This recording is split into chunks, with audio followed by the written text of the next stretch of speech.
Hi there, this is John Wilkinson again from History Made Easier, with a presentation that looks at the Nazi appeal and asks the question, who voted for the Nazis? For every problem, the Nazis did offer a solution. Weimar provided weak government and indecisive leadership. Well, the Nazis had Hitler, who would provide strong government and very decisive leadership. Reparations had made the Depression so much worse in Germany. Then tear up the Treaty of Versailles and the reparations with it. Germany could fall prey to communism. Not with the Nazis and the SA. They know how to deal with communists. Germany was in chaos.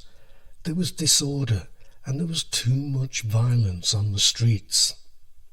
Never mind that the Nazis were more often than not the cause of that violence. They would restore law and order to Germany's streets. But it still begs the question, who voted for them? Well, spoiler alert, the chap on the slide did.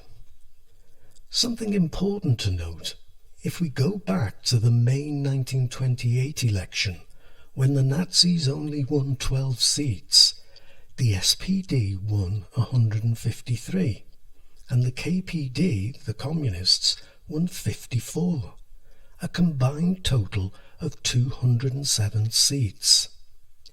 Jump forward to November 1932, the last election before Hitler was given the chancellorship, and the combined number of seats won by the left was 221, an increase for the left. Even with all the intimidation that was a feature of the March 1933 election, and the left won a combined 201 seats. So the Nazis were clearly not picking up that many votes from the left. That means they were chiefly winning votes from other right-wing parties, and from the centre, though not the Catholic Centre Party, whose supporters stayed loyal. The small peasant farmers were amongst the first to turn to the Nazis, as they saw their farms and their livelihoods endangered. Businesses large and small were concerned about communism, and this would spread from owners to some employees. As for the middle classes, white-collar workers, government employees, and the self-employed, well, they were attracted by the Nazis' promise of order, and that they would protect private property. And clearly the working class and some of those in the middle classes were concerned about jobs, so that some of the working class also turned to the Nazi Party, at least in large enough numbers to make some difference. But most, it has to be said, had already been voting for centre or right-wing parties. Incorporated into these groups were ex-soldiers, attracted to someone who offered strong leadership and who would overturn the humiliation of the Treaty of Versailles, whilst women looked at the party's commitment to the family, as well as to jobs for their husbands, and the promise of a brighter future for their children. In the meantime, the Nazis were already providing immediate help from the suffering of the Great Depression, with shelters for the homeless and soup kitchens for the unemployed and their families. Hitler was the Nazis' trump card, the strong leader that Germany needed. He was seen as a man devoted to Germany. Mein Kampf, or My Struggle, was not just his struggle, but Germany's struggle too. Hitler was portrayed as Germany's saviour, Germany's last hope, and he was a powerful public speaker. The breakthrough election for the Nazis was that of September 1930, when the Nazi share of the vote shot up to 18.3%, and they gained 107 seats. Compared with the previous election in 1928, when they polled less than 3% of the vote and took 12 seats, it was a remarkable turnaround. Then Hitler did remarkably well when he opposed Hindenburg for the presidency, though Hindenburg hardly campaigned.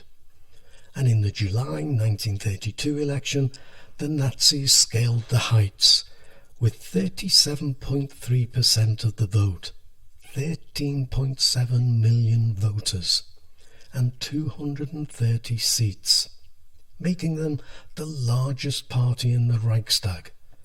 And let me just add that no party was ever going to win an overall majority, not in a PR system. When looking at the vote regionally, we can identify a number of further factors. The Nazis were more successful in rural areas than in urban or industrial areas, where the communist and socialist vote was strong too.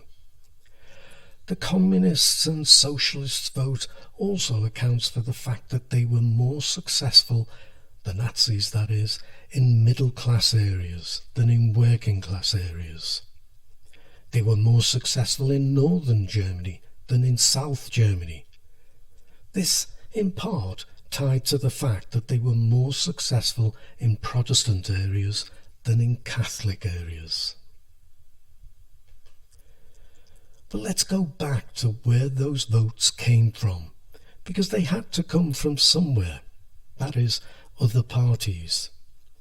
If we take a look at the election results between 1928 and November 1932, we can see from where the Nazi Party became the party of the right, taking votes from the likes of the National Party and the People's Party, which despite its name was right-wing, and two from the centre, just not the Catholic Centre Party, but the Democrat Party, and even some votes from the Social Democrats.